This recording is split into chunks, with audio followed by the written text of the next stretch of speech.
Zaid bin Haris merupakan sahabat Nabi Muhammad SAW dan dia juga merupakan orang pertama yang memeluk agama Islam di kalangan budak. Istimewanya, Zaid adalah salah satu sahabat Nabi yang disebutkan dalam Al-Quran, surah Al-Ahzab ayat 37, yang artinya, "Dan ingatlah ketika engkau Muhammad berkata kepada orang yang telah diberi nikmat oleh Allah, dan engkau juga telah memberi nikmat kepadanya, pertahankanlah terus istrimu dan bertakwalah kepada Allah. Sedang engkau menyembunyikan di dalam hatimu apa yang akan dinyatakan oleh Allah, dan engkau takut kepada manusia, padahal Allah lebih berhak engkau takuti. Maka ketika Zaid telah mengakhiri keperluan terhadap istrinya, menceraikannya, kami nikahkan engkau dengan dia Zainab, agar tidak ada keberatan bagi orang mukmin untuk menikahi istri-istri anak-anak angkat mereka, apabila anak-anak angkat itu telah menyelesaikan keperluan terhadap istrinya. Dan ketetapan Allah itu pasti terjadi."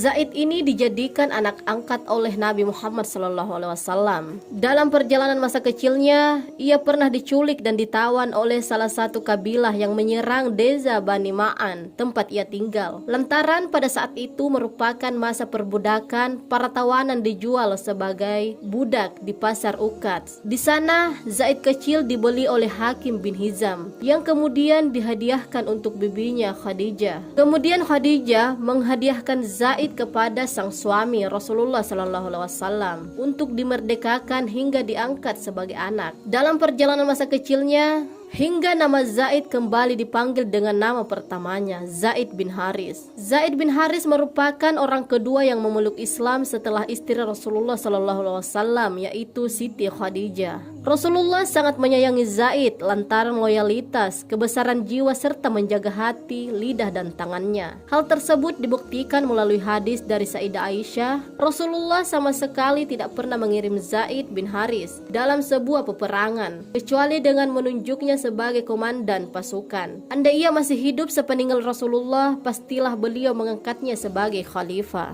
Zaid menjadi sahabat dan setia mendampingi Nabi Muhammad. Ia ikut dalam peristiwa hijrah ke Madinah hingga dalam pertempuran. Hingga suatu hari terjadilah perang Mu'tah antara pasukan muslim dengan tentara Kekaisaran Romawi Timur, Bizantium. Rasulullah memutuskan mendahului penyerangan dan mengutus 3 orang soleh termasuk Zaid untuk memimpin perang Mu'tah. Rasulullah membagi pasukan dan memberi komando. Kalian dipimpin oleh Zaid bin Haris. Jika Zaid terbunuh, sebagai penggantinya Ja'far bin Abi Thalib, dan jika Ja'far terbunuh, Abdullah bin Rawahah yang akan menggantikan selanjutnya. Zaid ditunjuk dan diposisikan sebagai pemimpin pertama yang menggambarkan kedekatannya dengan Rasulullah SAW. Selain itu, peperangan tersebut menegaskan bahwa Islam adalah agama yang datang. Dalam peristiwa itu, kaum muslimin kalah dengan jumlah tentara Romawi yang begitu besar, sekitar 2.000 pasukan prajurit. Namun pasukan yang dikomandoi Zaid tetap maju meski akhirnya ia gugur dalam medan perang. Wallahu a'lam.